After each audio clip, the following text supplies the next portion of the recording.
explanations. So that's why our explanation is based on those two great masters.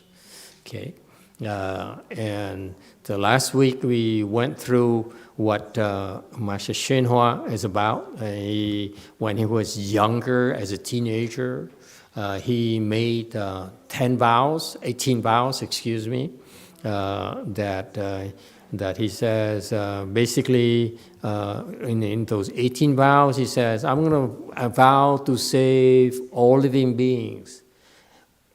Whether it's a human beings, whether it's female, did he say female? Whether it's animals, whether it's an arhat, whether it's a bodhisattva who is not enlightened to the great vehicle yet, practical Buddha, gods, asuras, hungry ghosts, hell beings, doesn't matter.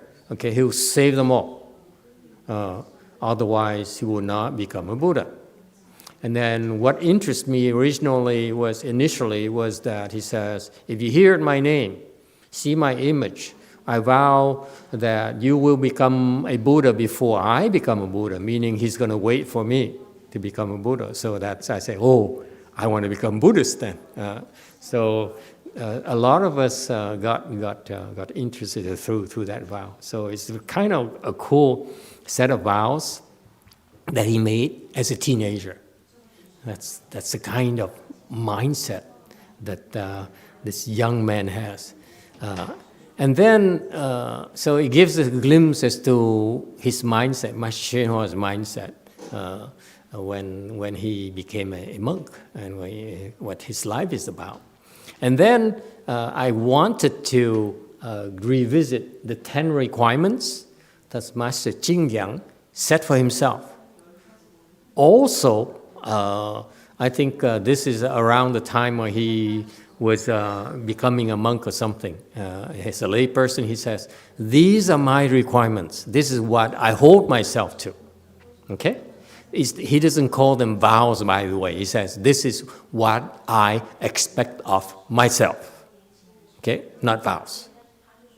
There's a clear distinction. So he says, so I want to go through that again with you because this is important. The last time I did it, the first lecture of this sutra, I didn't do a good job explaining to you these 10 requirements because I didn't understand. I still don't. But I have more insights after I look at Master HsuanHua's and stuff.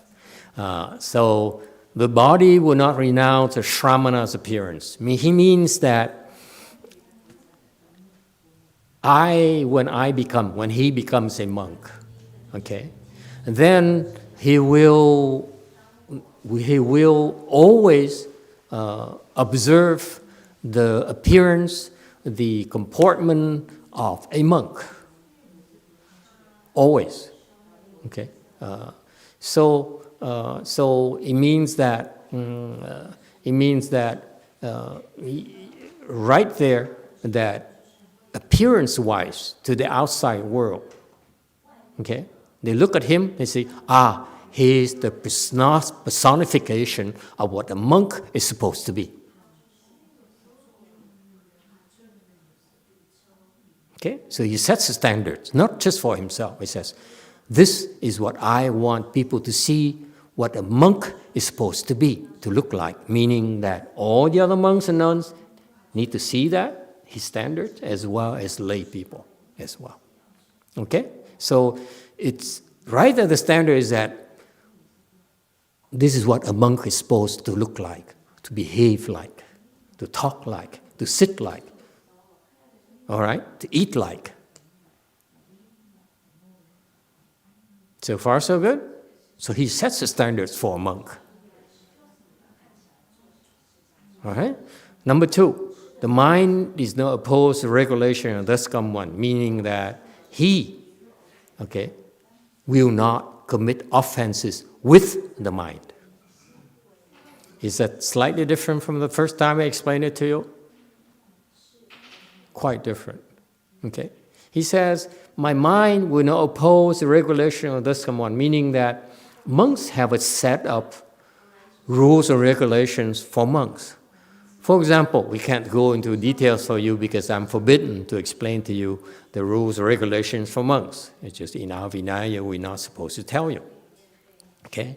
But in general, for example, we're not supposed to kill. We're not supposed to lie. We're not supposed to try to con you out of your money. Okay? And so all those regulations there, the monks have their own set of regulations. And then the nuns, the monks have 250 regulations. The nuns have 348, something like that. Okay? A lot more, because they tend to commit more offenses than we do. Let's face it. Okay? So he says, in my mind, I will not violate even in my mind the regulations of the Buddha, of a monk. See, for example, in the regulation, you say as a monk, I cannot kill. So, for example, you walk by and a dog barks at you, right? And you say, what? And you know you're a monk, you're not supposed to take out a 44 Magnum and shoot at the dog.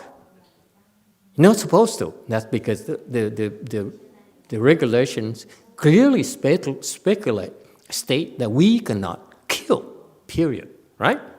But, so you know you cannot take a gun or in case of the nuns, they take out these ninja things and throw, ninja stars and throw at the dog. You're not supposed to do that, okay? However, they can say, I kill you, okay? It's meaning they're killing with the mind. So even that, Master Ching Liang says, I will not even violate the regulations, the rules, the precepts, the rules of morality that the Buddha imposed on us, even in my mind.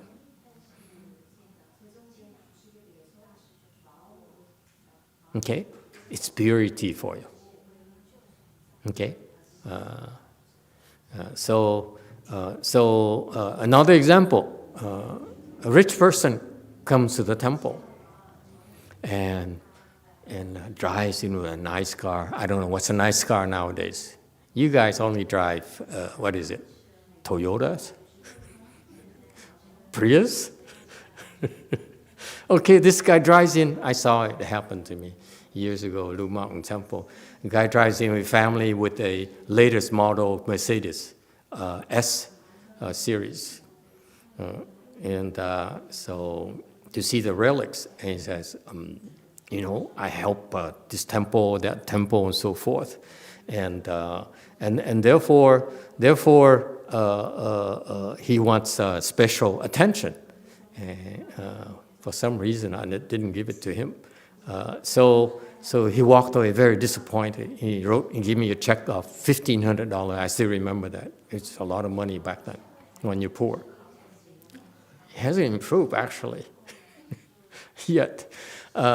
So the point here is that you say you don't steal from people, but you're plotting to say, my roof, look at Go Forest here. Look at the wall outside. You see that? It's still not finished. And, money is running low. So you're scheming, okay? You're not actually stealing money from people, but you are doing things, saying things to make people feel like they should part with the money so that they would otherwise they feel guilty. That's also a very subtle form of stealing. You see that? So even that kind of mental scheming thoughts of stealing, he would not violate that. Okay, next. Number 3, he will not sit with his back to the Sutra or Dharma realm. The Sutra or Dharma realm is the flower adornment sutra. This Avatamsaka Sutra, by its Sanskrit name, is a sutra of the universe. Will tell you about what you need to know, what you ever want to know, all you ever want to know about the universe. Okay?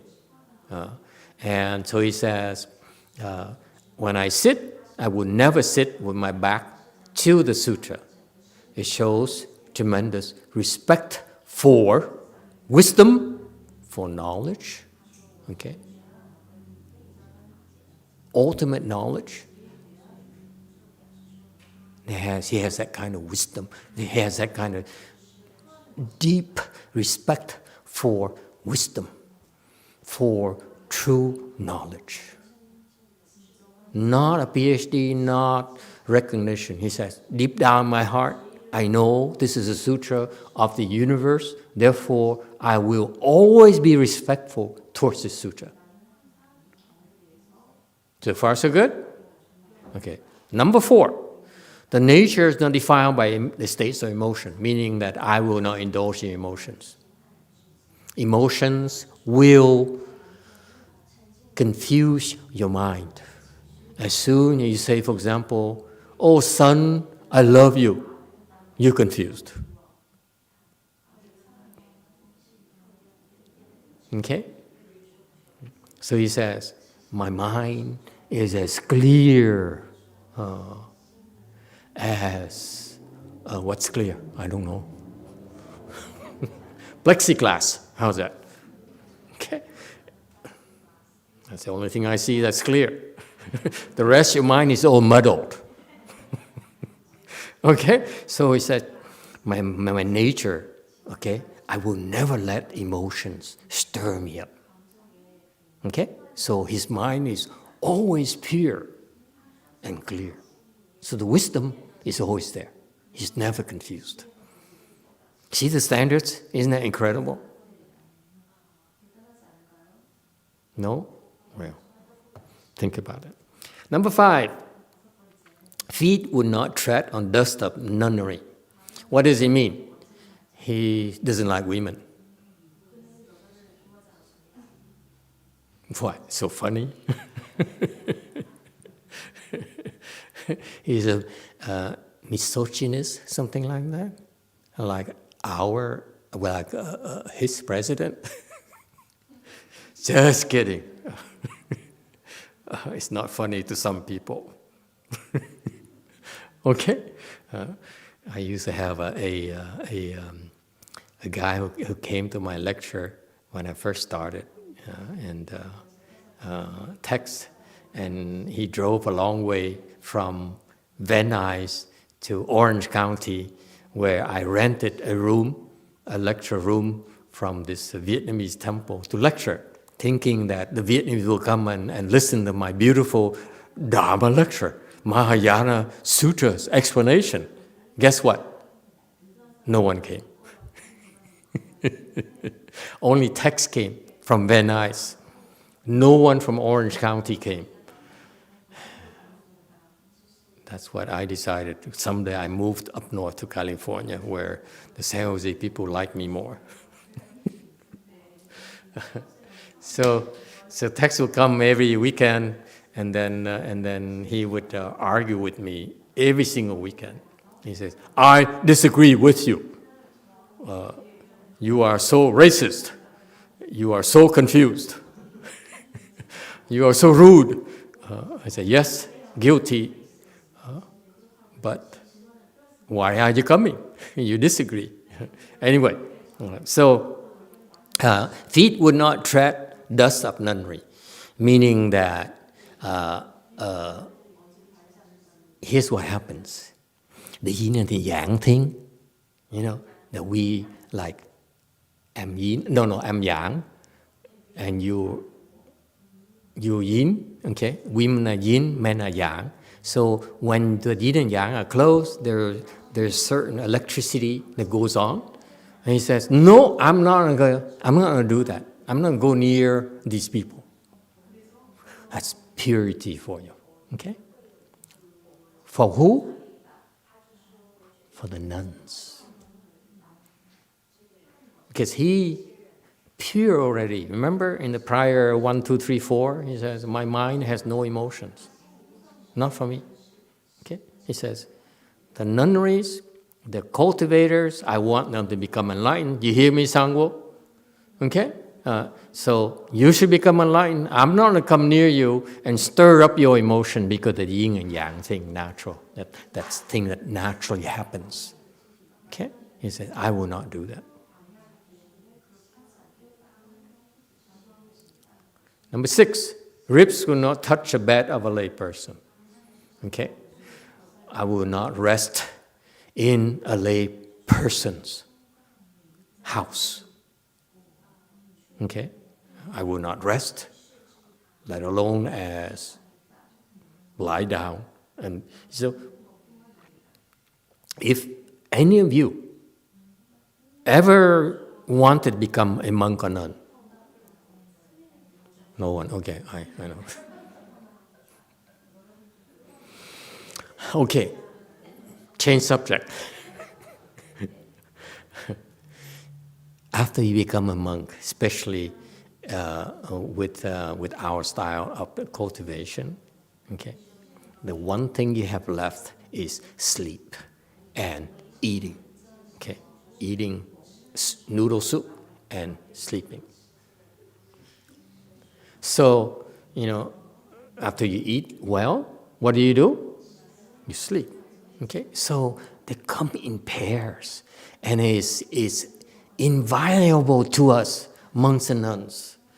If you take away the eating, it's okay. But ask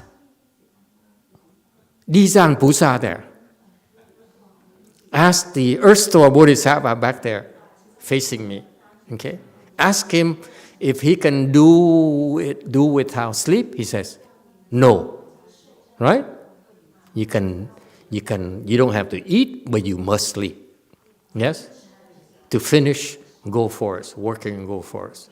So for us, when you sleep, and I speak from personal experience, when I sleep, I need my ribs to touch the ground because it feels better. Yes or no?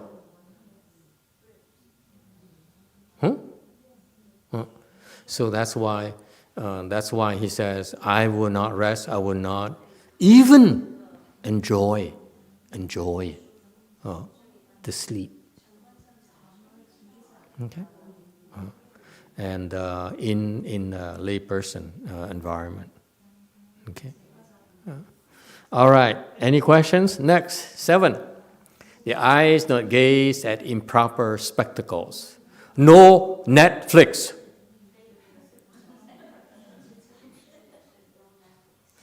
And what to me,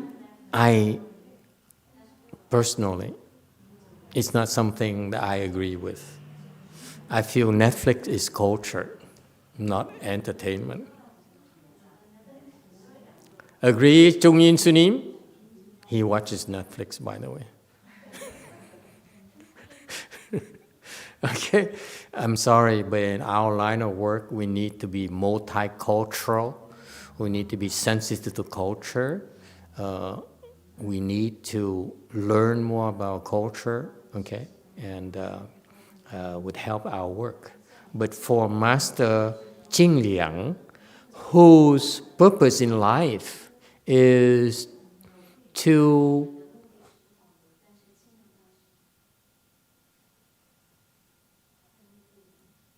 set the standards for a monk not to waste time.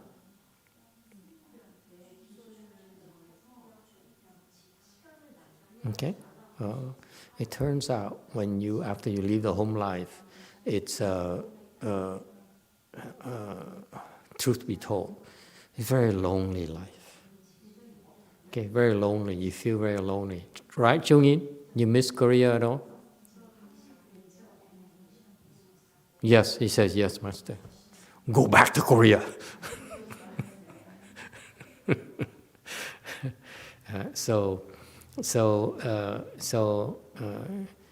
For us, it's we like it's very easy to be drawn by the worldly excitements.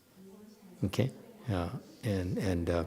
And for us, I allow them to do these things for training purposes. But eventually, when you reach, someday when Chung Yin reaches the level of Master Ching Liang, he'll have the same resolution, that he no longer wants to look at improper spectacles. Because by then, okay, he will be very sensitive to culture. He doesn't need to look at Netflix anymore. Whatever he needs to know, he's right there at his level.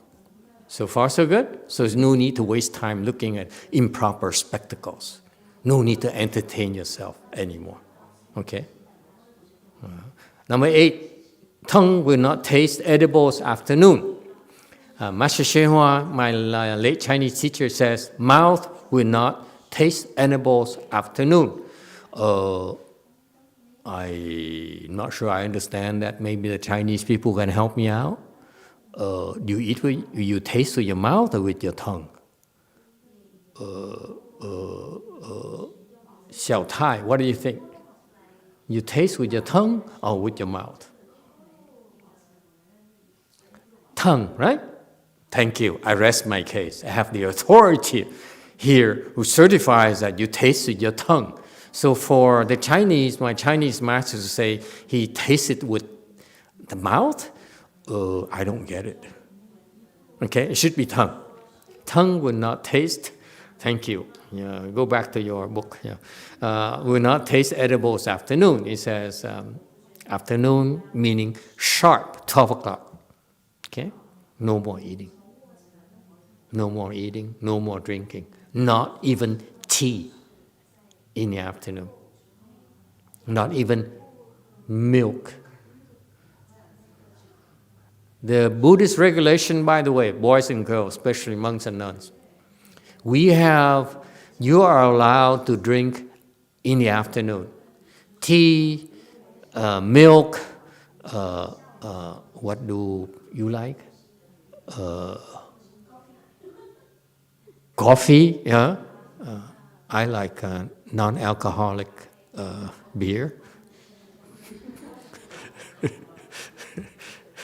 Okay, all those things. I'm waiting for non-alcoholic wine. Okay, anyway, so we have a way of eating, of drinking those things afternoon. But Master Ching Liang says, no, I will not even do that. I will only drink water in the afternoon. That's how pure it is. Okay, even though the Buddha allows us to drink certain things in the afternoon, okay, but Master Ching Liang says, no, I'm going to be much higher level than that. So far, so good. 9, hand will not let loose around and the bright beads. The monks and nuns, what happened to mind? Oh, I let loose of mine back in my room. Shucks. Okay, I rest my case. Monks and nuns, we carry these beads around where we recite the Buddha's name. Okay, that's a Chinese thing. Okay, so when you touch these beads and it's automatic in your mind, Emitofuo, I mean the Buddha's name, Buddha's name, Buddha's name, Buddha's name, like this. Okay, so you reciting the Buddha's name by moving the beads automatically. And he says, I will not ever be apart from that, meaning he's never apart from reciting the Buddha's name. Okay? Remember I asked you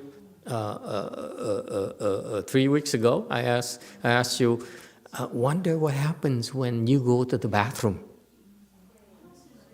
You know, we're not supposed to bring the beads into the bathroom. Does he actually take him with him, or does he leave him outside? Have you got an answer yet? Hey, Korean people in Korea, have you figured out what is the answer for that? They're all in Samadhi. Look at them.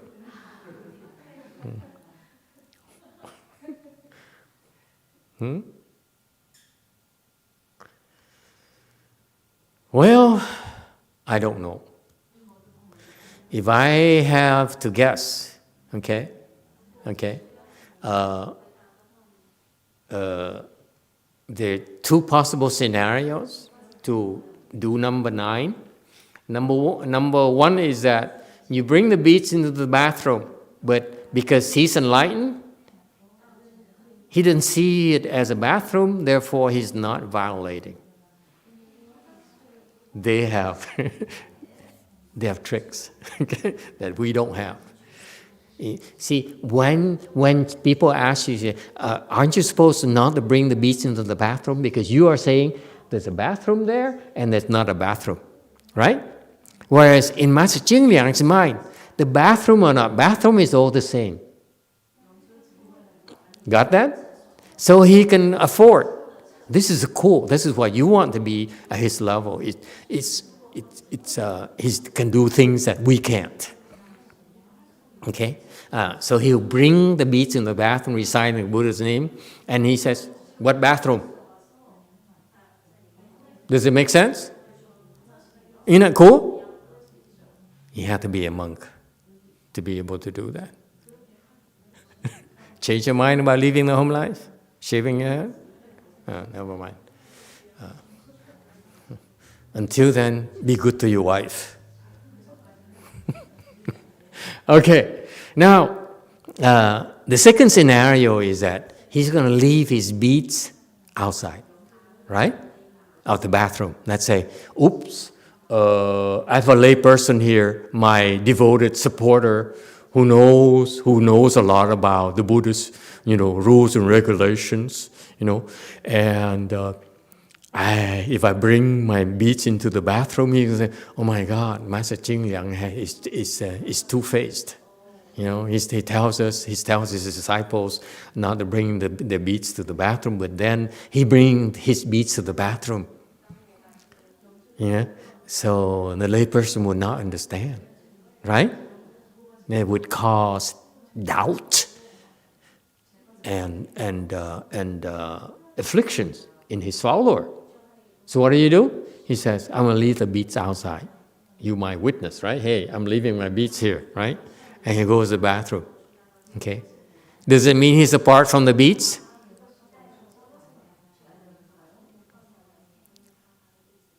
Okay. Xianjie, is he apart from the beads? There's only one Xianjie here. Don't look behind you. Americans are too much.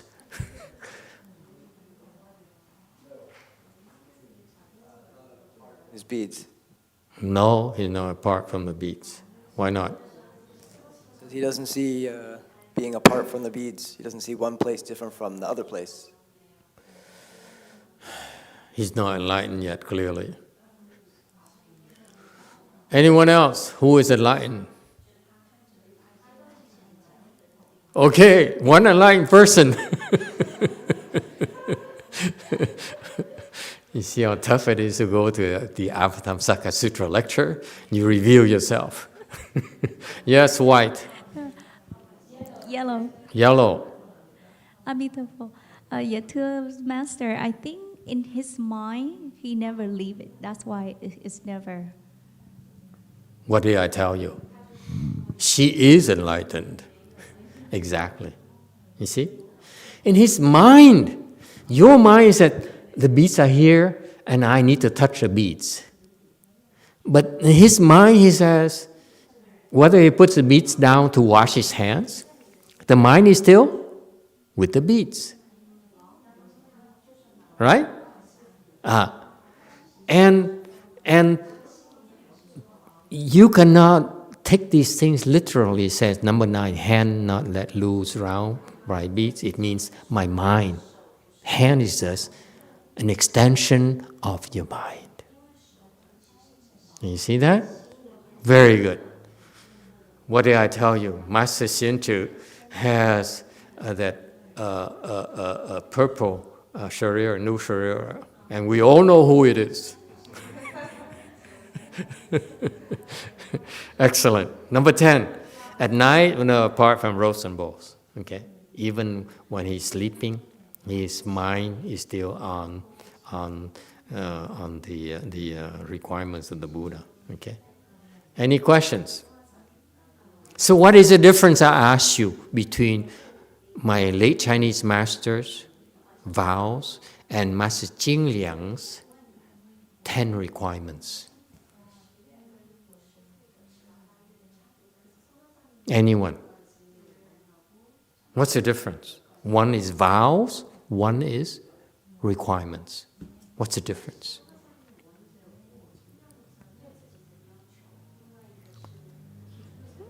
Wei Mountain.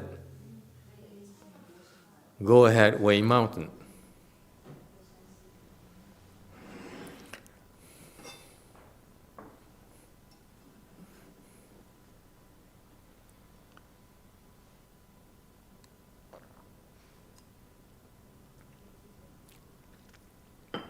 Okay, while Wei Mountain is working on it, someone asked me in a prior session,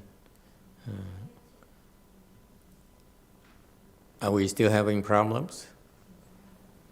Should she bow to Master HsuanHua's 18 vows?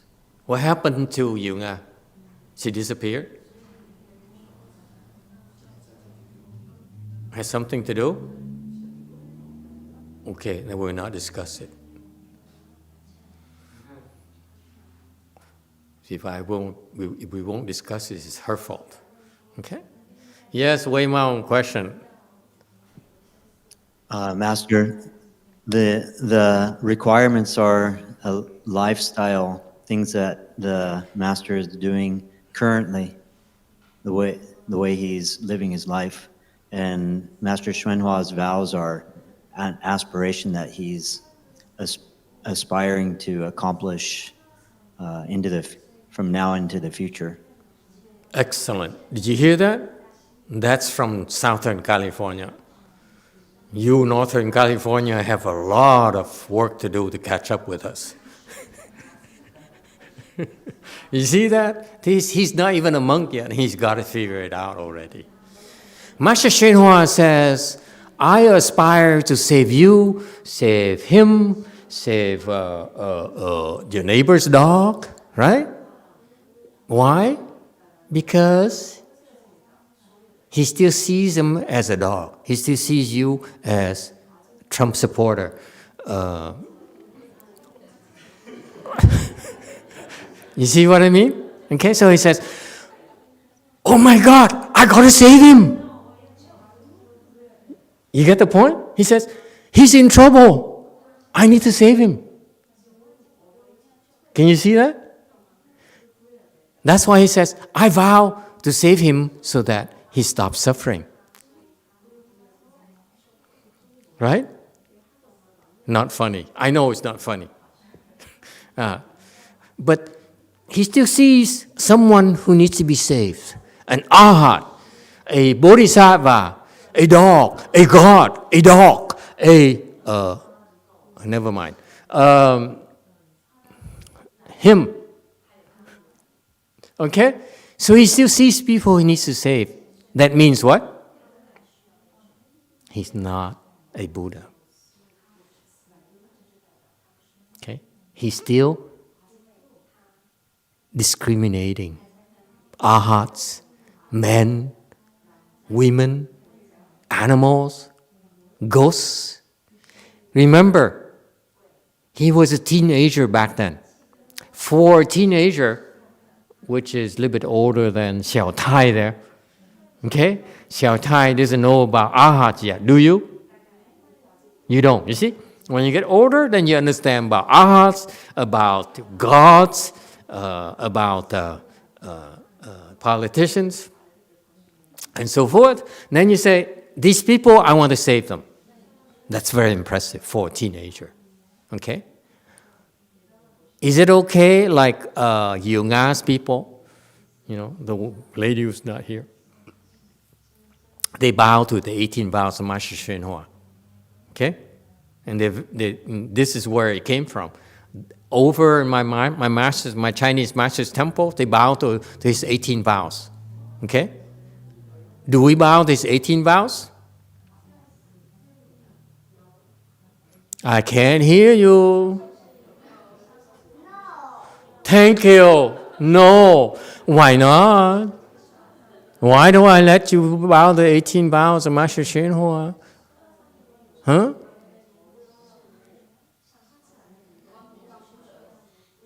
It's not good enough yet. White, yellow, whatever. Because we want to become Buddhas. No. Because this was done when he was a teenager. Let me tell you. When he got older, he says, why did I make those 18 vows? Okay? I shouldn't have made those 18 vows. It's too childish. It's too teenager-ish. You see that? It's perfectly okay to show veneration and so forth. But if you bow to the vows, I would rather do the 10 requirements. Why? Because those 10 requirements are the requirements of a Buddha. You want to hold yourself to higher standards, don't you? That's how you become a Buddha. You become enlightened a lot quicker because your requirements are higher. Yes? Why would you settle for something lower that a teenager created for himself? When I say this, I know a lot of his people will be offended at me, but so be it. You see? So I am not advocating bowing to 18 vows because I feel that if Master HsuanHua is alive, I would ask him, Master, is it okay if my disciples bow to your 18 vows? Your 18 vows? He says, not them. They're much better than that. You're better than that. How's that? That's what I mean. Have faith in yourself. What's wrong with you? What's the matter with you? You can be better. Okay? So no, I don't feel that you want to bow to those 18 vows. You can do better. Okay? And if I need to bow, I would bow to the 10 requirements here. Okay? You hold yourself to much higher standards. Okay? All right? Questions, comments? People should be very upset with me by now, especially the other side. Okay.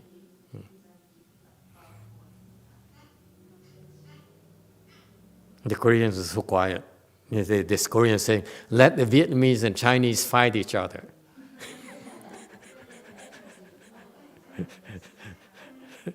They're not even laughing. Look at the Koreans. How serious they are.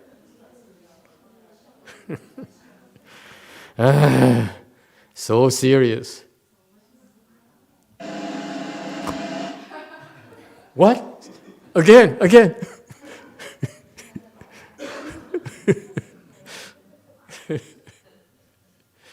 How about my vows?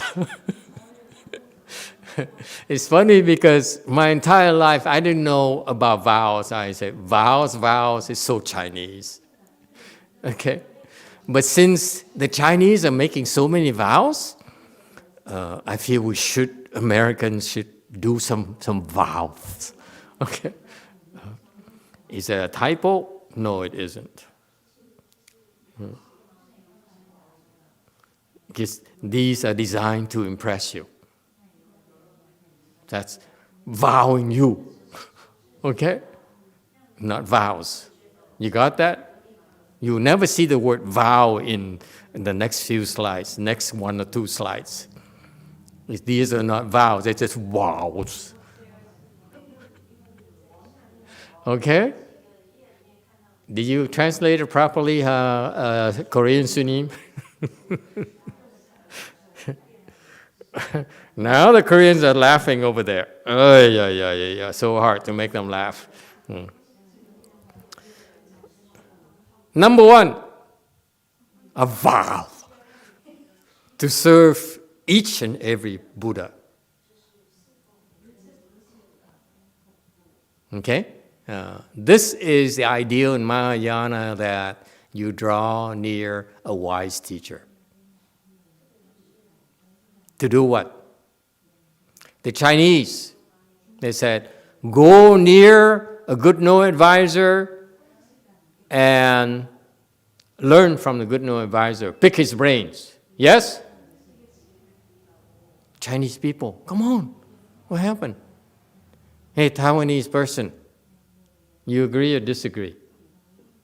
That's a Chinese teaching. You draw near a shanti, a good no advisor, and then you learn the good no advisor. Right?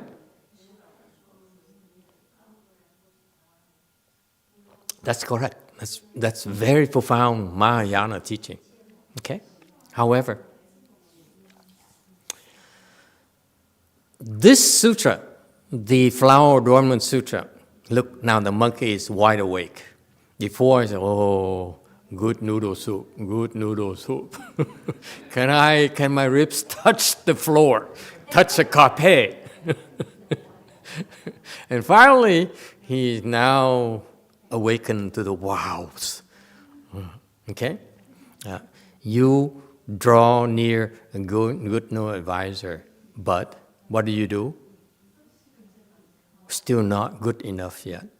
You serve the good no advisor.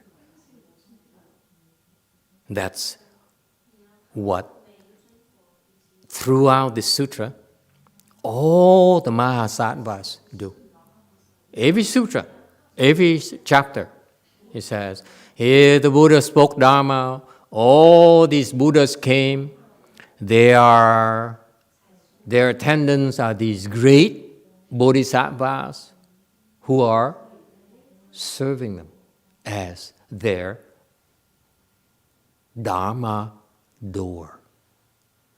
Not the Shrangama mantra. They don't practice Shrangama mantra. They don't practice the hands and eyes. Boys and girls, it's time for you to graduate. Let's stop doing hands and eyes. Let's serve the Buddhas.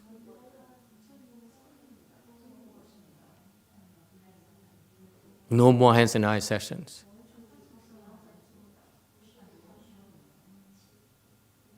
Why?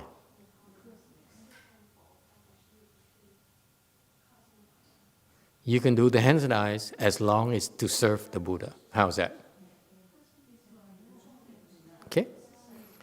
Let me remind you, we're doing all this. I remember that when I first started, my purpose in life was to serve my master's Dharma. He says a lot of his disciples don't understand it. So if I can spend some time of my life, maybe 10 years, 20, 30 years, explaining to them what he means.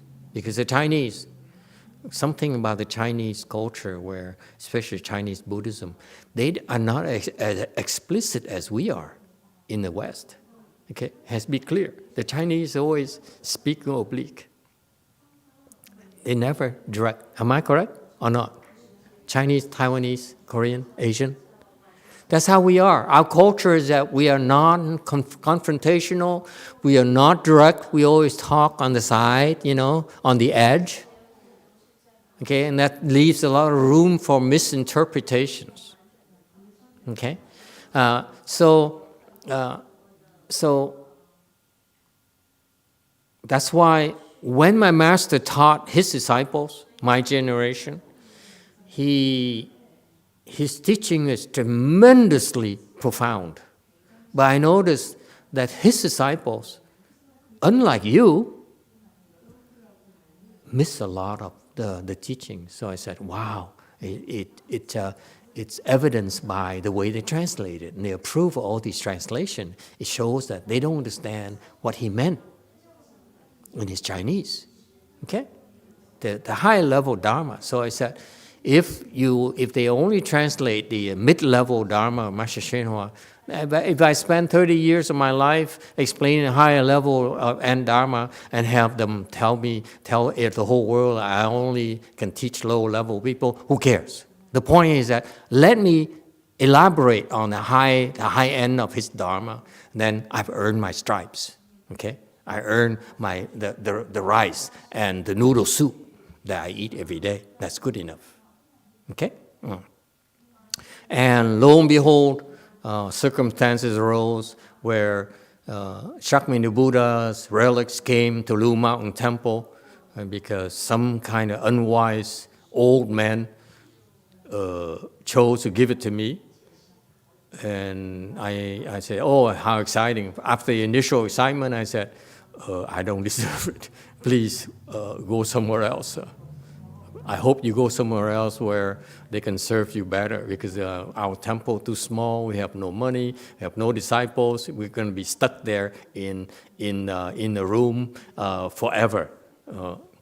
And after 3 years, I prayed that for 3 years. Okay, after 3 years, they're still there. Because relics are known to fly off by themselves, you will. Okay, you heard those stories, right? If you are bad or you are not worthy, they somehow disappear by themselves. Okay, so I waited for 3 years, waiting for either the relics to disappear by themselves or someone else to come and say, you know, we are this big temple, we heard about your collection, I feel it's better that we take over and you should give it to us. I said, yes, please, take them. And no one came. Okay, so I realized after 3 years, actually, maybe the Shakyamuni Buddha says, I'm here, and you better serve me. Okay, so we had to switch gear from serving my late Chinese teacher to serving Shakyamuni Buddha.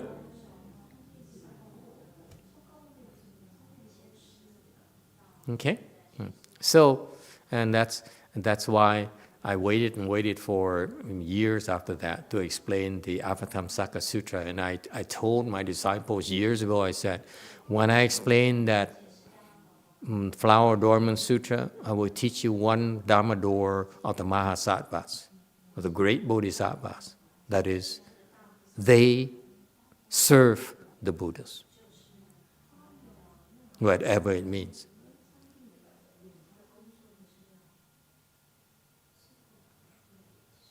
Why are everyone so quiet?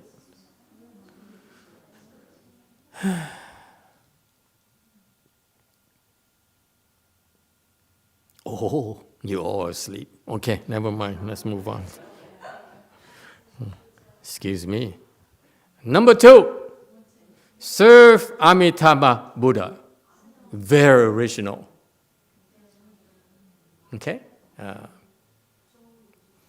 A small things that I like to do, I hope I continue to be able to do, is to help bring living beings to the Pure Land. That's why almost all my blessings are for that purpose. It's not meant to be spent on temples. What else that's important?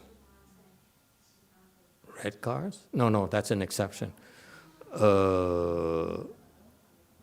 Food and all those things. Fame and money and all those things. It's not for that. It's to help living beings end the suffering quickly by going to the Pure Land, because most living beings don't cultivate and they don't have any way to end the suffering at all. You know, once there are a lot of people who say, no, I'm not suffering, that's fine. You're not suffering, be happy, be yourself. But there are many more people who feel they're suffering, and human knowledge doesn't have any real solution to end the suffering. And the Buddhists, us Mahayana Buddhists, have this small secret from Asia, where we said, you know, a surefire way for your mother to end the suffering is to go to the Pure Land when she dies. Whether she's Catholic or Mormon or Muslim, doesn't matter. she should consider going to the Pure Land where she will never, ever have to suffer again. And that's Pure Land Buddhism for you. It's a very powerful Dharma door. Okay? You want to end suffering? Best bet to go to the Pure Land. And you will never, ever have to suffer again.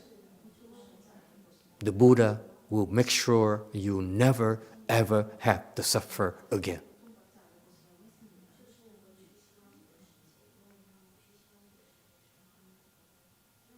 That's the Pure Land. That's Amitabha Buddha, that Buddha right there. Okay? And I don't know, I was a layperson like you. I was married like you. I loved my wife like you. Loved my girlfriends like you. But back then I didn't know how to take care of my wives and my girlfriend. Now I do. If they still love me, I will help them go to the Pure Land. If they don't, I'm not going to help. Okay? So it's such a powerful tool for us to take care of our loved ones. And they don't have to be Buddhists. They don't have to believe. In the past 15 years, so many people went to the Pure Land via Lu Mountain Temple and Wei Mountain Temple, our two temples. And let me see, originally, years ago, even before Lu Mountain Temple, was a young Korean in his 21, 22 years old. He was stoned, so he was driving in the wee hours in the morning, and he went entered the freeway in the wrong entrance. It's a freeway exit, but he took it to get on the freeway, and he hit about 7 cars before he hit the final car and died. Totally stoned. What do? He doesn't believe in anything except money and self-indulgence and having a good time. Okay? And so that was my first hard case. What do? In order to go to the Pure Land, what is the requirement? Does anyone know? You need to want it. You don't want it, no one can force you. All the Buddha does is that, would you like to go to my Pure Land? Come with me. If you say, no, I don't want to, it's nothing even the Buddha can do. Okay? So the first thing is, make sure this guy understands that he can go to the Pure Land. Right? So what did I do? Back then I was so stupid. I used to work for free. So that guy is a very close friend of a son of one of Master HsuanHua's longtime disciples, some kind of dentist in down south. And so that son there, the dentist son came to me and said, he's a close friend of mine, please help him. I said, but he's not even Buddhist. He says, not only is he not Buddhist, he doesn't believe in God or Buddha or even Lao Tzu or anyone. So he said, but you have to do something to help him. So I said, don't worry, I figured something out. And so what did I do? Back then, I had to impress them. I only have 2 disciples coming every Saturday morning. If I don't do anything very quickly, they're going to abandon me. So what did I do? I had to do the medicine master Dharma to clear his head.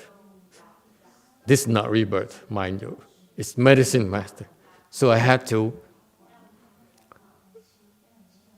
unstone him. Because if he's stoned, and you ask him, would you like to go with me? The Buddha comes and says, would you like to go with me to my Pureland? He says, hey man, can I have...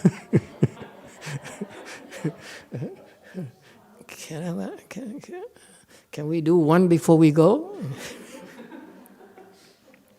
So I had to unstone him, okay? So it's more than just rebirth.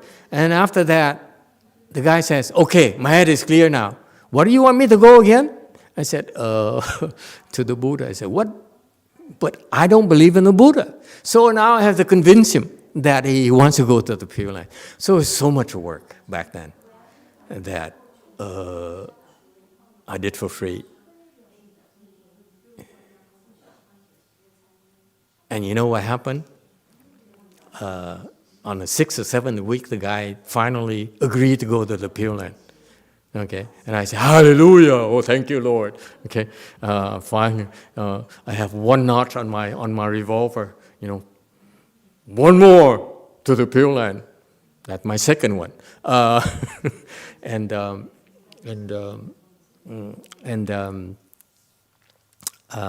forgot what I wanted to say.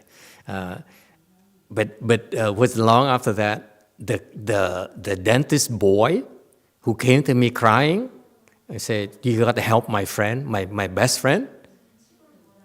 He stopped coming anyway.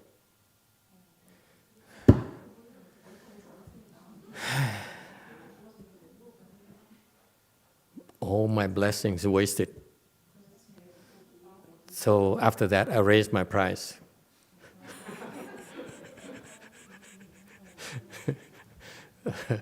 So as long as you don't behave yourself, I will keep on increasing the price. How's that? All right. And then, so it takes a lot of blessings. It takes a lot of work. So, but it's very rewarding because we have a way to end. Amitabha Buddha has a way to end all of our sufferings. So I hope one day, when I die, I'd like to go to his Pure Land as well. Please remember that. Okay? And not only that, hopefully one day I figure out how to transfer that know-how to the next generation so that we can continue to help people when we asked. All right? That's my simple version of Mahayana Buddhism, because I don't know much about Mahayana Buddhism, so I figure the best way to share Mahayana knowledge is to send people to the Pure Land where Amitabha Buddha knows everything there is to know about Mahayana. Why would you want to learn from me? Okay? Come and have a good time, eat or whatever, but learn a little bit. But eventually you may want to go to the Pure Land where the Buddha will personally teach you and guide you every single step of the way. I said this morning, for example, here in our world, Shakyamuni Buddha left already and left all of us to our own devices. Okay, we're struggling. Over there, it will not happen. Amitabha will be with you every single moment until you become a Buddha.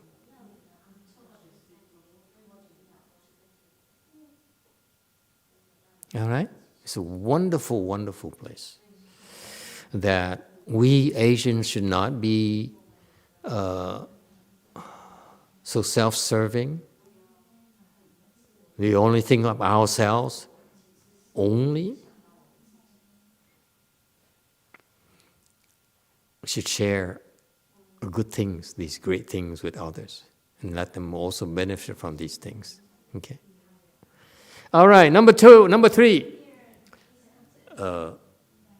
very, very important. Serve Medicine Master Buddha. Okay? It turns out in Asian Buddhism, Medicine Master Buddha Dharma door is disappearing. No one really practices it anymore, okay? Because no one sees any benefit from it. No one. Very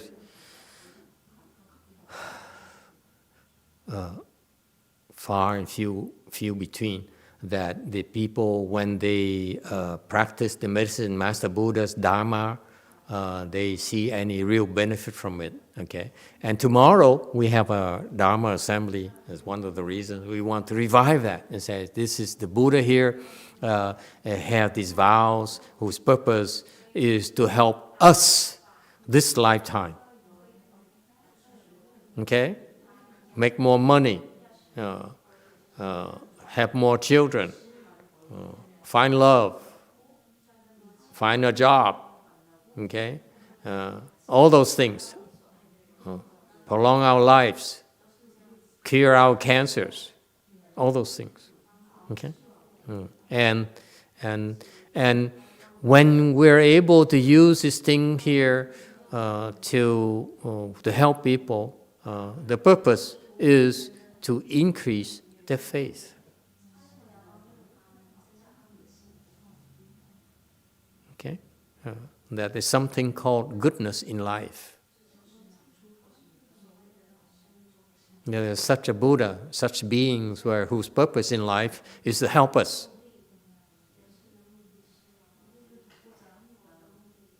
With no selfish motives.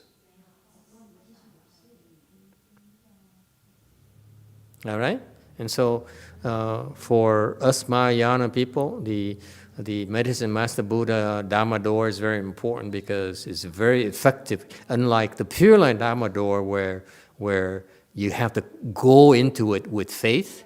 Okay, you must have faith before you believe you should go to far Buddha land so far away from us, from here, okay, that you don't know anything about. You only hear people talk about it, okay? But here, Medicine Master Buddha Dharma door is that you see results yourself right now.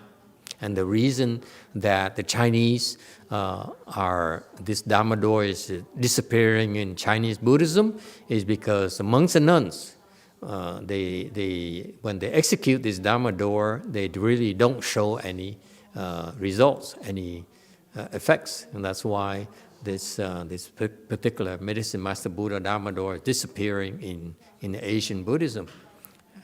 We have a chance to start anew here in the West, and this is very important Dharma door for Mahayana Buddhism, so we need to revive it, okay, as part of Mahayana. Yes, yellow. Master, I would like to ask two questions. Question number one, how come when the Chinese monk and nun trying to practice the Medicine Buddha and they don't have the result? Is there something in the practice that doesn't follow correctly? And number two is there's a lot of people that I know, maybe they haven't suffered in their life enough, so they feel like, oh, I'm perfect right now. I'm happy where I am. I'm okay. I don't need to go to Pureland or anything. So what can we do to help those people? Okay, very good. Help. No one is awake. Okay, never mind. Go back to sleep. See, now the old monk gets up. Caught you. Why do people, especially monks and nuns, practice this Dharma door and they don't see any effects? Okay. Let me put it this way for you. Very simple. Korea, do you want anything to say? The Koreans don't have any Medicine Master Buddha Dharma. The Koreans very fast. They say, no, I don't see any effects. Forget it. No medicine master. Yes? Erstwhile Bodhisattva? Agree or disagree? They're very fast. They said, medicine master? Where results? Show me.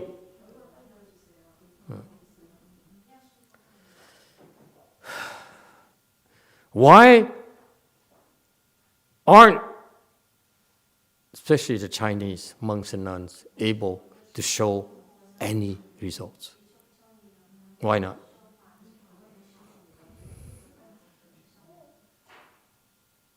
Vietnamese monk, go ahead.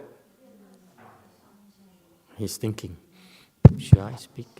Thầy, theo con nghĩ mà mấy tăng ni mà không thực hành pháp Dược sư, tại vì họ không có duyên với Ngài và họ không có niềm tin. He lacks faith in the Buddha, medicine master Buddha. Con cũng vậy thôi, là bắt đầu năm 2012 đó, tự động có kinh Dược sư đến với con too. rất I don't have faith in medicine master Buddha. Thì đến với con rất Don't listen to him. Rất kỳ diệu. Thì khi con vào chùa Lưu Sơn Tự đó, thì cái cô hiền độ đó, bữa sáng công phu xong là cổ đi không nổi. Thì con mới thử. Con thử, con lấy một cái ly nước, lấy cái ly nước giấy đó, con đọc 108 biến chú Dược sư đưa cổ uống, thì không đầy 5 phút sau là cổ khỏe liền tức thì. Từ đó con mới có lòng tin Phật Dược sư. Tại họ không có thực hành, không thấy. Okay, yeah. Translate.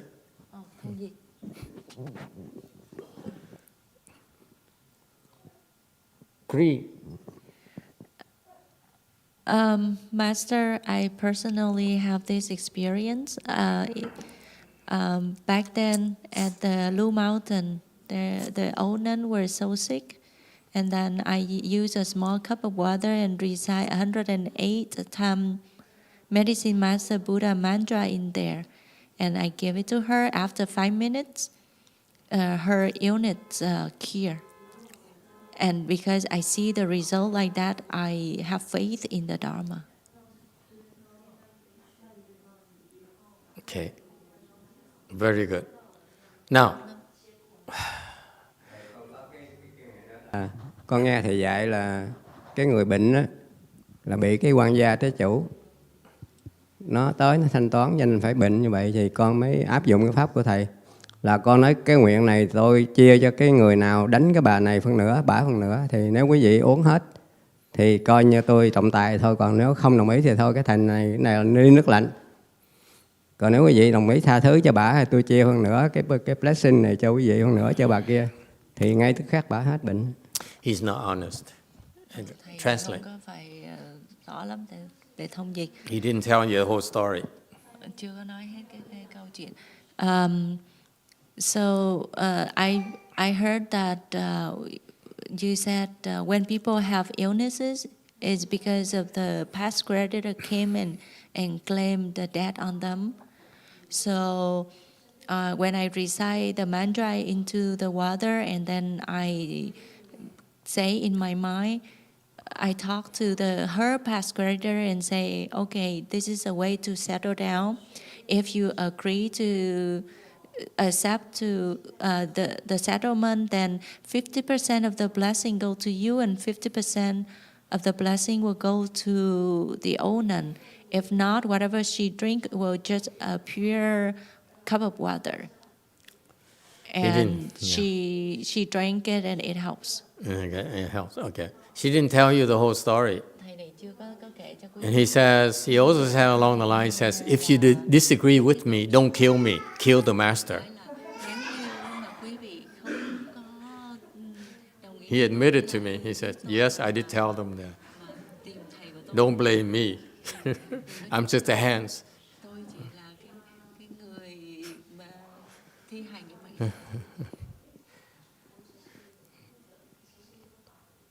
I will give you a very, very simple reason that you don't need to be a Buddhist to understand.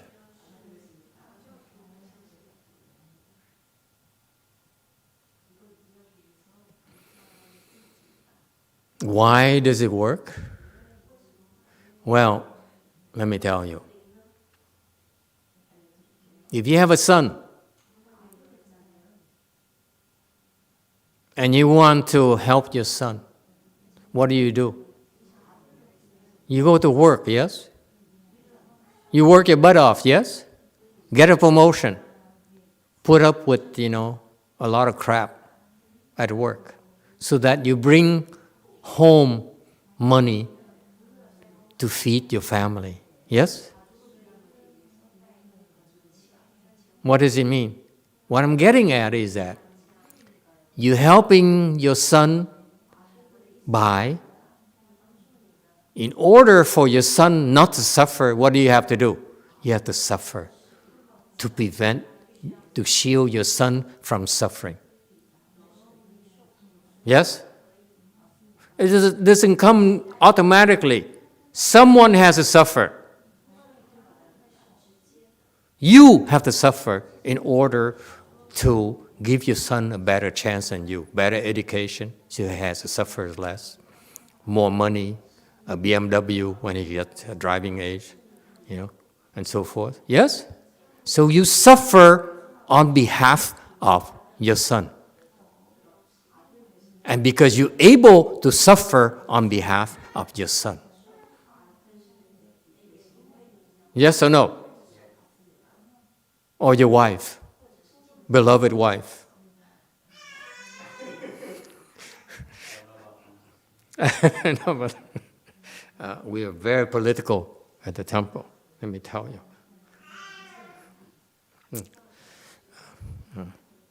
Okay? You get my drift? The reason that it works is because you have to suffer on behalf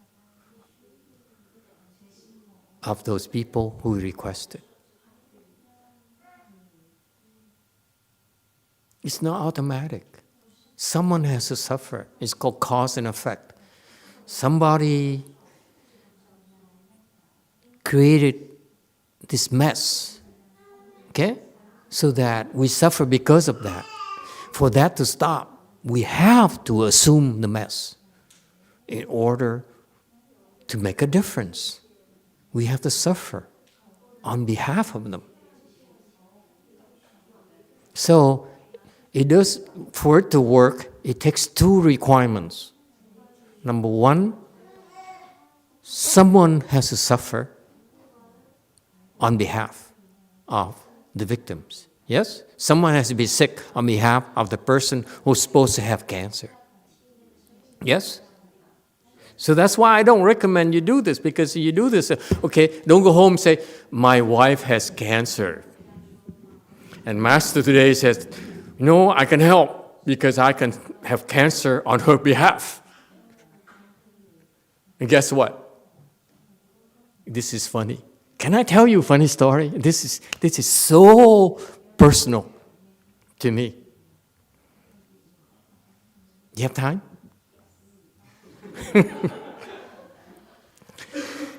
I have this is true story. My ex sister-in-law she's very, very pretty, very, very gorgeous. Okay, and she has only one son. She is ooh la la, if you ask the French. Okay.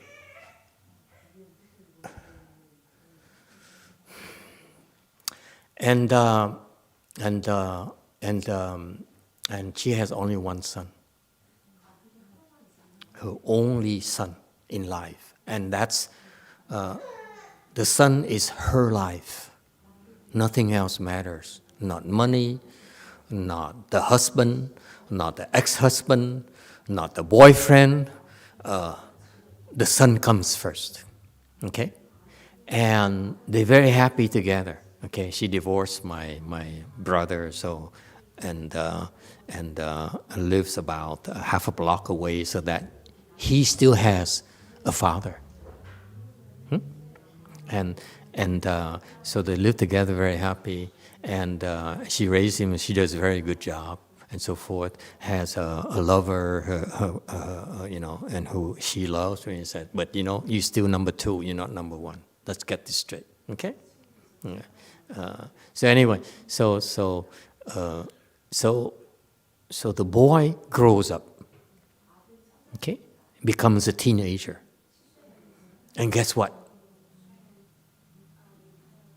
As it happens in the United States of America, he became obese.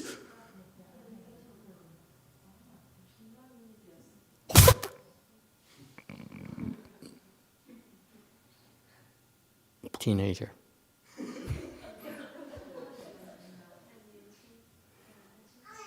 The mother is, the son is, he goes to the school, and they made fun of him. They bullied him. They say, hey, fat boy, hey. Yeah. And so forth. I don't know how children are bullied in school. Someone help me out, please. Hey, Xiao Tai, are you bullied? Huh? Okay, so they get bullied, and he came home every day, and he cried and cried and cried. Say, Mom, I got bullied again. No one liked me at school. They call me fatso. They call me fat boy. And they call me names. They don't eat lunch with me. They trip me. They beat me up. They laugh at me when I walk by. I'm so miserable. Okay? And this is the love of her life. So what does she do? She's Catholic. No medicine master.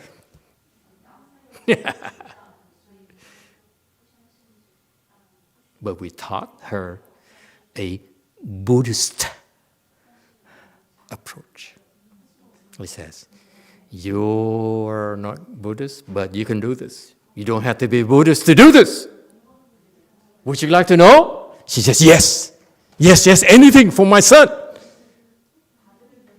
I'm not sure I can tell you today. Would you like to know?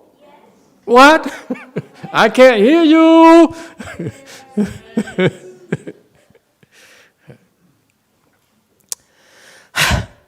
Okay, since you're so sincere, I will tell you. We told her, this is a Buddhist thing. We told her, he said, you know what?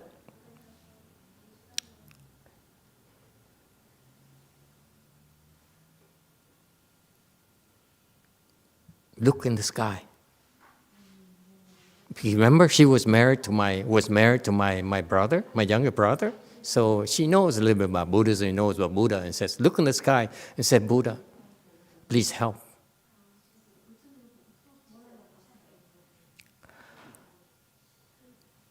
Can I become obese instead of my son?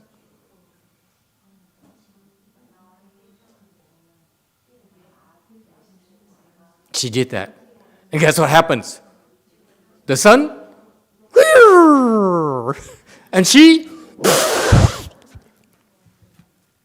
immediately.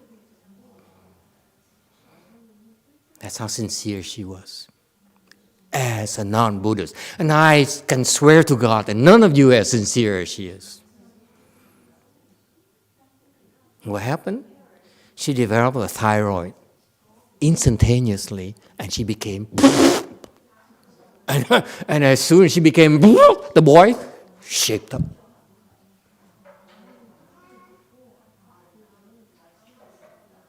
You got my point? You understand my point? Someone is supposed to suffer. And she has the ability to suffer on his behalf due to her sincerity. That's very Buddhist. Isn't that cool? You don't need to be Buddhist. You can go home and decide to be obese on behalf of your daughter. And it might work. Who cares? Who needs Buddhism? Isn't that cool? You're not impressed. Never mind, I stopped trying to impress you. It doesn't work anyway. Oh, God. Way Mountain has a question. Alo, mô Phật và Thầy. Nói về Phật Dược Sư đó, Thầy mẹ con rất là thành tâm với Phật Dược Sư. Mà mẹ con á, cầu á, Dược Sư á, có cái gì là có cái đó. Thầy, ngõ có người em đó, Thầy nó cũng lao đao định định đó. Thầy mẹ ngọ Thầy cũng rất là thành tâm cầu. Thầy nó có báo ứng lắm. Nó cũng nó chuyển qua con người rất là sáng suốt. Mà tại vì mình cầu Dược Sư á, giống Thầy ở đây đó, thì nó mình cúng Dược Sư thì phải có cái phước báo gì, phải trồng những cái phước báo gì thì mình mới lãnh được. Rồi mà mình mà trồng khơi khơi như vậy đó thì mình cũng lãnh cái không thôi. Nó làm ăn cái gì đó nó cũng lao định định, mà nó cũng có một cái rất là giống có một cái gì nó phù hộ nó gì đó. Đó là cái này nói về Dược Sư là ngồi rất là thành tâm, gia đình ngồi rất là thành tâm Dược Sư. Phải mình làm cầu những cái gì đó mình phải trồng những có cái phước báo, chứ cầu khơi khơi như vậy thì mình cũng lãnh một cái khơi khơi thôi. Yeah. Very good. Translation. Master talking about medicine, Master Buddha. My mom really believed in it, and because she is so sincere, whatever she pray for, her wish will come true. And then I have a younger siblings have a lot of illnesses, and my mom pray on their behalf, and it gets better. So my point is, whatever you wish for, you need to have the blessing for whatever you wish to come true. Very good. So you see, my point of the whole story is to illustrate to you that there's no miracle. If someone is supposed to suffer and you want to provide relief, and the monks and nuns are not willing to bear the suffering, then it's not going to work. They can't help. So we are realistic. We realize that if we want to help you, we have to take on the burden for you. And if we keep on doing that, we die very quickly. So now we're motivated to take on their burden and get stronger and stronger and stronger and stronger. That's the only way for us to survive. This is why they're improving so quickly, because we give them more a load to carry. Remember this morning I said we sacrifice all the left home people, carrying others' burdens for the old master. Yes, Yellow. Master, I have a story to tell. My mom, last time when she came here, she was in a wheelchair, and every time she moved, her body is aching everywhere. Is that the lady who sat over there? Yes. In the chair? The big chair? What happened? Yeah. Yeah. Okay. My mom. And then what happened is, when I came home, I took care of her, and then when her body is aching everywhere, even sit down, lying anywhere, so I rub her back and I say, Buddha, please, if my mom in pain, please let me feel the pain for my mom. Don't let my mom suffer. So that same night when I sleep, no matter how I move, I'm aching everywhere. And oh, excuse me, I shouldn't laugh. No.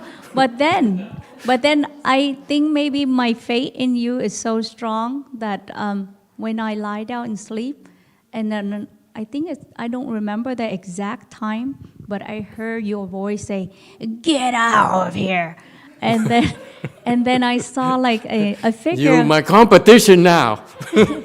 No, and then I saw like a Pac-Man figure get out of my body, but it's your voice that tells the three, I don't know what it is, 3 or 4 of them get out of my body. Have to be my voice. No, it's your voice. And then my husband was right next to me because I slept right next to my mom so I can take care of her. And I said, whoa, my husband was right there at that moment. I said, honey, I think Master come and help me. And right after that, Master, I move. It doesn't hurt at all. I move my arm, my leg instantly. I'm good. Yeah. So thank you for helping me. She prayed to the Buddha, not even Medicine Master Buddha. If she prayed Medicine Master Buddha, she'll be like 20 years old. The mom. And also my mom, right after that, my mom can't even move. When she came to my house, my husband had to pretty much carry her in. And then one day I went to work. I came home, my sister said, no, I can't find mom anywhere. You know where she is? And then my sister said, I was in the kitchen. And then we looked everywhere in the house, couldn't find mom. She walked out of the house all by herself with the step in front of her house. There's a lot of steps. And she walked out like a couple, like a house or two house down the street. So I had nothing to do with that. thank you. Okay, very good. Wei Mountain has a question, I think.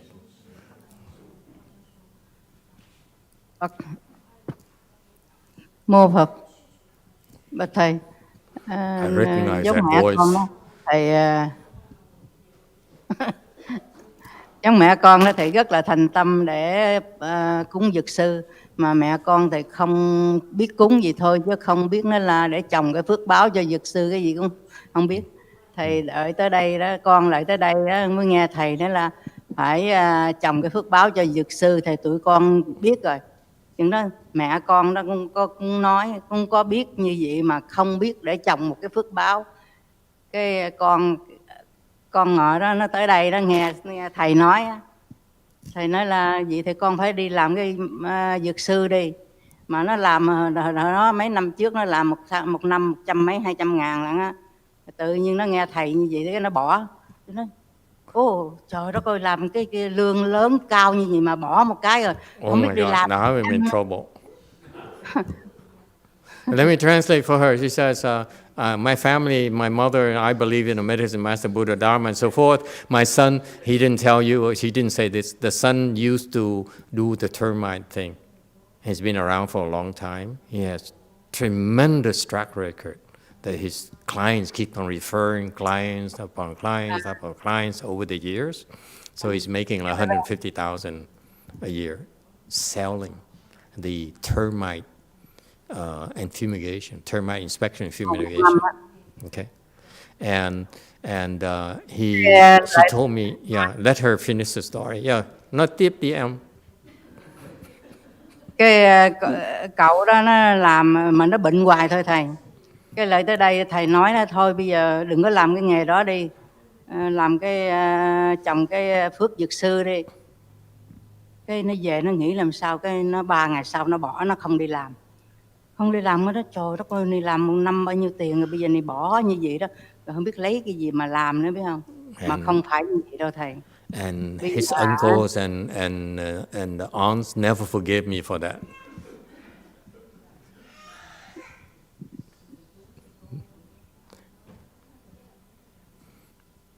Xong cái thầy biết làm sao, cái nó nghĩ nó không có làm. Bây giờ nó cái tiền lương mỗi một tháng nó còn cao hơn cái đi làm cái kia nữa đó. And I don't see any of it. Mình nghĩ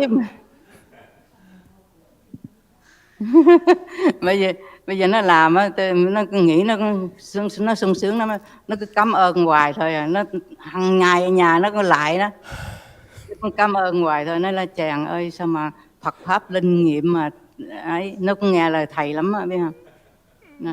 I haven't talked to him for at least ages. That's gratitude for you. Anyway, so let me translate for her because we need to move on. This woman here has too many stories to tell. Unpleasant ones, actually. She says, so the son used to be, every year he would be very, very sick. Every year, without fail. You know, you killed a lot of termites. That's a killing karma there. So you get a lot of sicknesses that will, you know, as a retribution, as a consequence. So every year he'd be very sick. And she told me, she said, I look at my son every year becoming so sick, so severely sick, it really breaks my heart. Okay? So he said, I didn't know what to do. So she brought him to me, and I said, you know, you need to reduce your killing karma. You have to stop doing this, because every time we fumigate a house, we're killing millions upon millions of living beings. Okay, and on top of it, you're making money. So it's double jeopardy. You're creating killing karma, and then you are benefiting from that. And you're getting rich from that. You're making a lot of money from that. He was actually preparing to have his own termite company, mind you. That's how successful he was. He says, why should I share? Why should I just sell? Let me get the whole thing myself. Okay? So he was about to have his own termite company. He told me later, he said, you know, Master, after I decided to quit, like my mother told me, like you told me to quit, 3 days later I came back and I decided to quit for some reason. And, you know, they kept on calling me for months, several months after I quit. They kept on calling me, you know, would you like, you know, I need your help. Would you like to come and do it for me? Okay. And so he quit, and miraculously, and get the medicine master thing here, and miraculously, he was never sick. He's very healthy. Just like that. This family has a lot of medicine master Buddha blessings. Okay? And the sad story is that she says she's now making more money than before. And never gave me a dime. The Chukchang people, they're not known for gratitude, you know. Okay, moving on, because I'm really don't want to discuss this further. It hurts. William Mountain still has a question? Hello, Master. Yes, William Mountain Temple. So if you're in pain and you call out to a Buddha like Medicine Master or Amitabha or even Guo Yin, yes, and they take your pain away, does that mean they're suffering on your behalf? So when we ask them to take away our suffering, that's a different thing.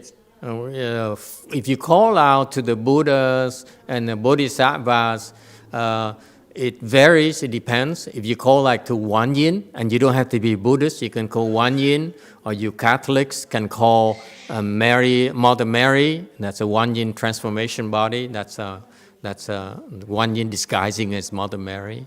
We know that. We Buddhists know that. You call those beings for help. They don't suffer. What happened is, oh God, it gets too complicated. I just don't want to talk about money anymore. I mean, talk about Medicine Master anymore, because it brings back bad memories. So.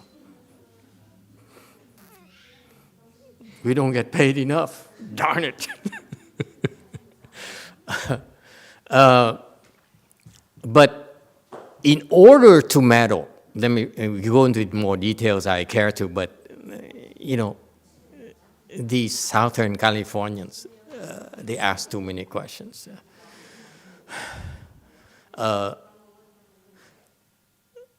When you intervene, there's two ways to do that. Okay? Number one is take on the suffering. Like my ex-sister-in-law, she says, I will suffer in lieu of my son. Okay? And you're sincere enough, it's going to happen. Okay? You have to be extreme sincerity for that to happen. You go home, you try, I assure you it's not going to work. Because you are not as sincere as she was. He is the only reason for her to live. and no one will mess with him. Okay? So the one thing is sincerity, extreme sincerity. You see miracles. You don't need to be Buddhist. You don't need to be Catholic. It doesn't matter. Okay?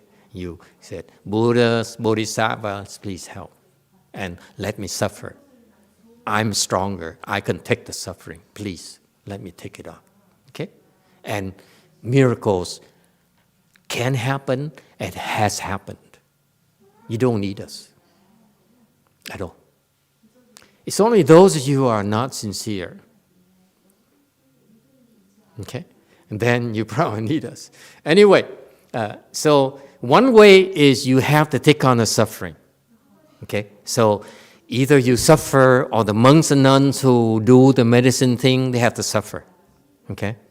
And I told you, the reality is that, when the monks and nuns do that, they see the consequence of their actions, of their interfering, and they get sick themselves, and they said, no more. So they become less and less sincere to the point where they said, just do it, but don't make me pay. And the medicine Master Buddha Dharma is not meant for that. It's for our practice. When we do this, we have to pay the price. Then it motivates us, hey, boys and girls, then it motivates you to get better and better, because otherwise you die. You keep on doing this, you die very soon. Okay? You take one brain cancer, and the next one is heart, and the next one is liver, next one is COVID-19, next one is lungs, next one and so forth. What have you got for body? So you have no choice. You have to improve to be able to deal with that. We have no choice. Okay? That's the typical way of helping. Okay? The other way is the bodhisattvas, when you become enlightened, they have a way of helping where they don't do the way we do. So they don't suffer at all. No one suffers at all. Okay? But in cases like my late Chinese teacher, Master HsuanHua, he doesn't have to suffer at all. But that's the third case. He doesn't have to suffer at all. He can battle. But he chooses to suffer in order to teach us. Okay? That's the third case. Number one, you have to suffer yourself, die on behalf of someone else. Number two, you do it like Guo Yin Bodhisattva. The Buddha says, what problem? Come on, it's no problem. Done. You fixed. Number three, you be like Master HsuanHua, where he says, I will help. I have the option of not suffering. I will choose to suffer, okay, so that it helps a lot more. I'm a lot more helpful that way. Because if you do it like the Bodhisattva, they don't suffer, then you only help that person.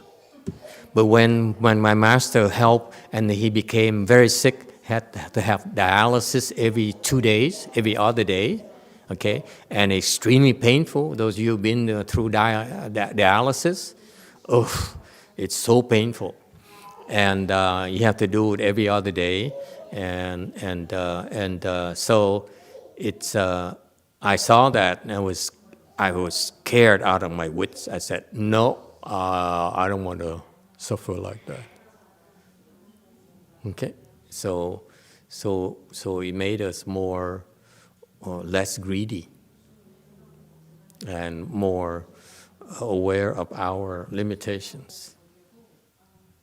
Okay, and be more humble. Okay. Any other questions?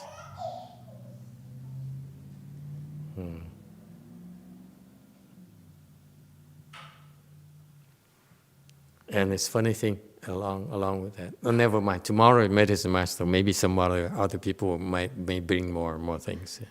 Okay, tomorrow you have, tomorrow we, oh no, we have the Medicine Master Assembly. Maybe we can ask people to contribute their stories, their experiences with that Medicine Master Buddha, and so that more people know. You know, the funny thing is that we've been doing this for 15 years, starting at Lu Mountain Temple. They all came to me crying, and as soon as it works, they disappear. I don't hear from them at all, so I don't know what's going on. Some even made more money than before, and they don't even tell me. They don't even give me a check or, you know.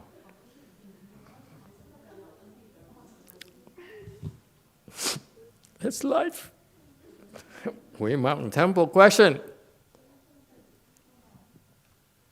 Master, you mentioned the second way of helping the bodhisattvas, they can do it without anybody suffering. And you mentioned they say like, oh, what suffering? What suffering? Problem? What problem? So is that like through the method of like prajna, having the wisdom where you see the ultimate truth or the emptiness that causes it the problem to resolve? It's a good question, but I refuse to answer, because if I answer, then I cannot force my students to cultivate harder anymore. If they don't know, if they know they have to be sick, they have to suffer, then they have to work harder. Yeah. Sorry, I'm not going to answer that. Number 4. Slide 43. Serve, very original. Serve Shakyamuni Buddha. You see, my master is so original. I save men, I save women, I save dogs, I save arts. What do? Serve Buddha, serve Buddha, serve Buddha, serve Buddha. That's why it's a wow thing. Wow, how unoriginal.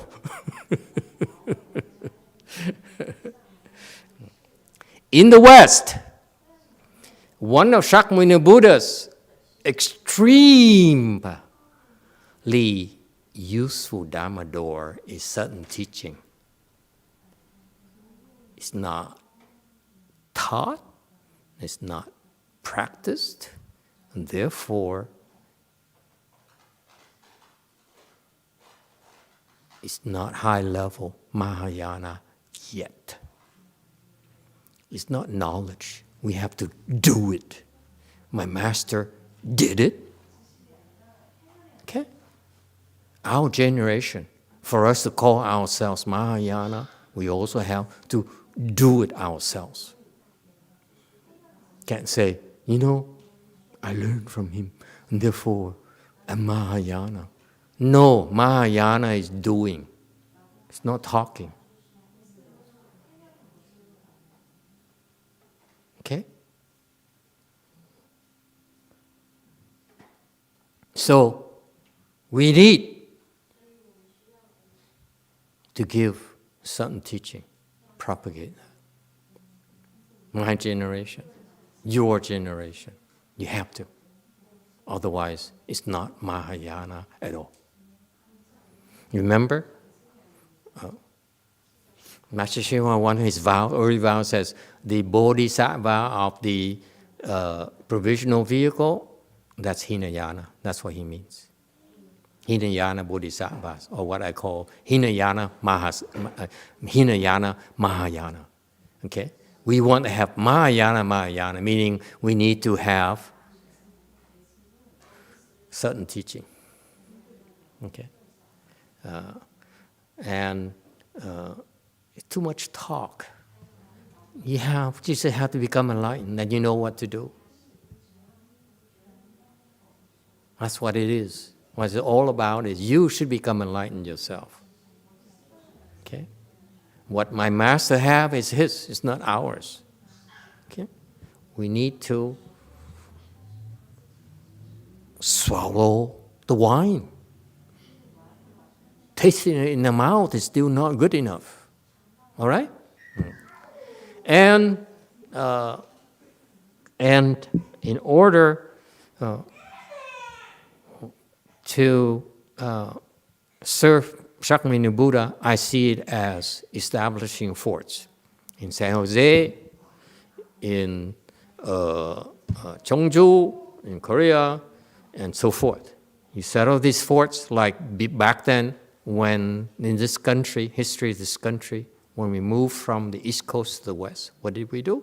We moved west, build a fort, few forts. Move further, build more forts. We need captains, we need colonels, we need majors, so that we can raise more forts. So if you like to enlist, do you have an online thing? Never mind. Okay, any questions? Next. Vow.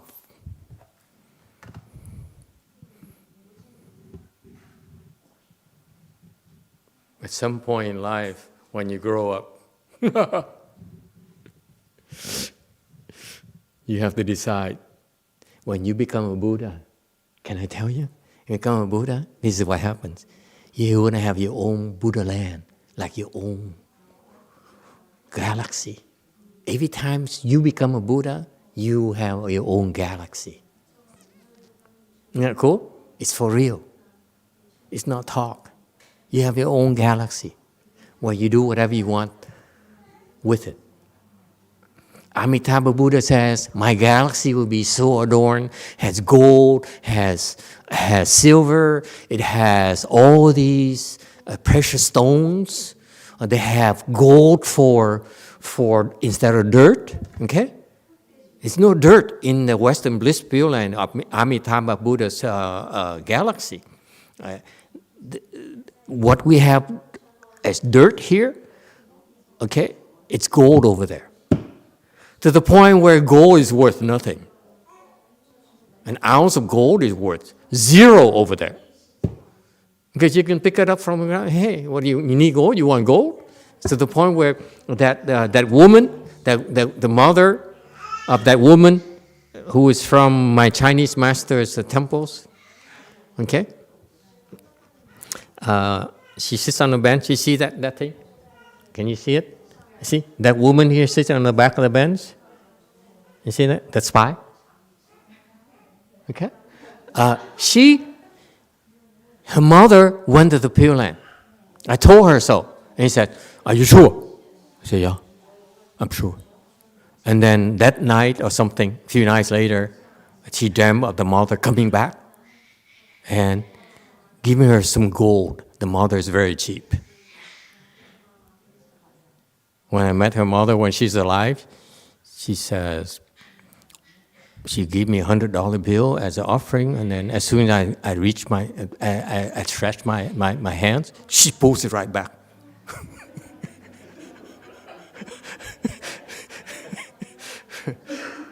$100, come on. That's two child people for you. So anyway, so this woman came back in her dreams after she came to the Pure Land and says, honey, you are my best daughter. They know that she has the most, because she's the one who says, go to Lumang Temple, get help, okay? And the whole family says, no, we want to go non-Buddhist or other Buddhist things. And she says, no, I'm going to do it my way. I'm going to put my own money where my mouth is, and came and asked me for help. So I said, okay, let them do their things, we do our things. And then I told her the mother went to the Pure Land, and sure enough, the mother came back in her dream just a few nights later and says, honey, you're my favorite daughter. Go figure. Here's some gold. Would you like some gold? That's how cheap the old woman is. It's like dirt over there. And she brings it back and says, I bring you some precious gifts. The Chinese, they never learn. Okay, Wei Mountain Temple. Quickly. I gotta go. Yes. Oh no, the same woman. Mô Phật và Thầy, nói về mình có cái tai nạn, có bệnh hoạn, có nhiều quả ngăn đó, nhiều cái bệnh mà cực khổ lắm, làm tới mình cực khổ tới mà mình thương cái thân này, mà là mang cái thân này lại tới cái thế giới này mà cực khổ tới như vậy. Rất là cực khổ, rất là đau đớn, kêu bằng cực khổ, rồi còn mang cái bệnh, biết bao nhiêu cái thứ bệnh đó. Rồi đó mình làm sao mà, tại sao mà hết bệnh? Con dặn Thành đó với bà chị tôi mấy đi đông lắm, mà về đó ha, cái bệnh mình từ giảm. Biết con làm sao không? Con phải phát cái nguyện, phát cái nguyện đó cho mình hết cái khổ này đó, thì mình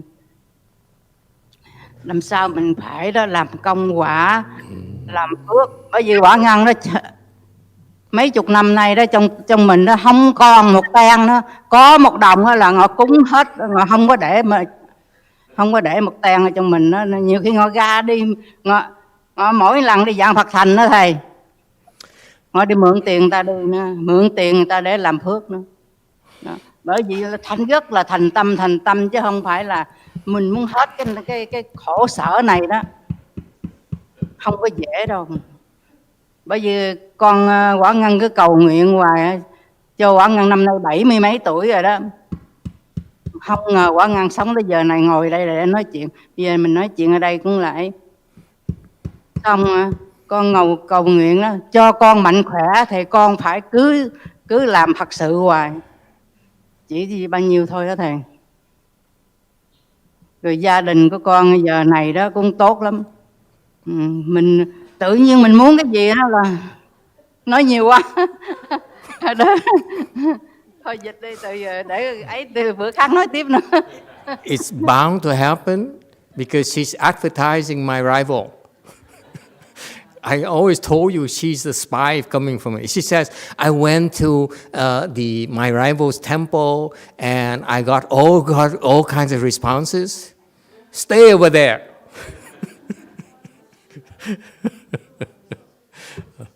Can we talk tomorrow? Free advertising tomorrow. I'll give you 2 minutes.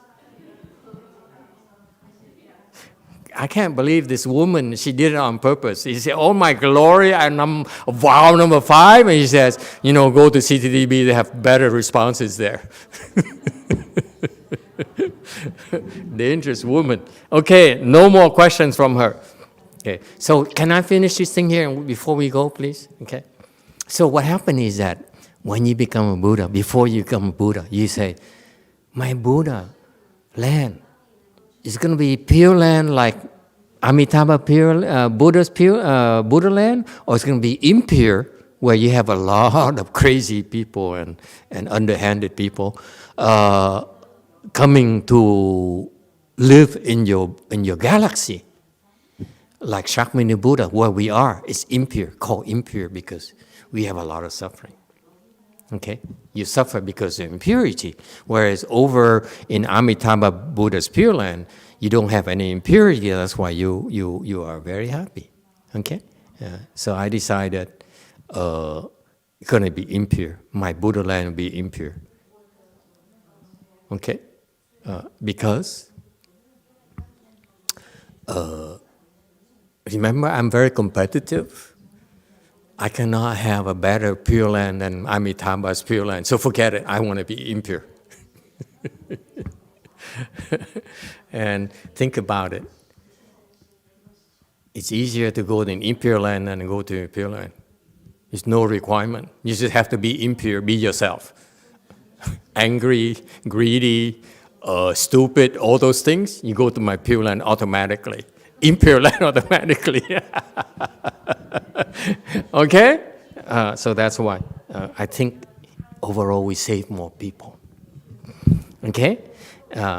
Okay, and so that's, I finally, once I prepared this lecturing on the sutra, I decided, finally I said, oh, thank you, Lord. I finally found my way. I'm going to have it in Pure Land. Okay, forget the Pure Lands. And then we can send people to the Pure Land. Okay, it's much easier than trying to teach them to become enlightened. And she still wants to make some more comments, that woman. Yeah.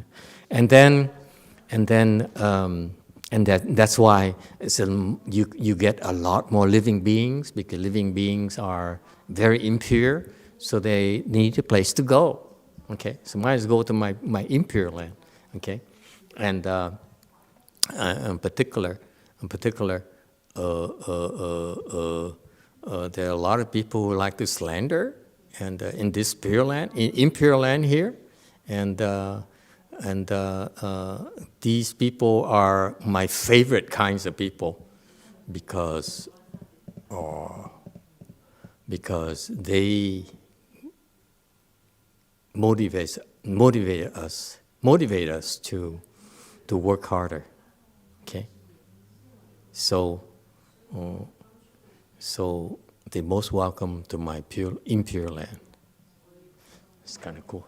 Okay, any final questions or comments? I'm sorry, we're 5 minutes over. Okay, all right. Thank you, everyone. Thank you for coming, and let's do the rebirth transference to help people go to the Pure Land.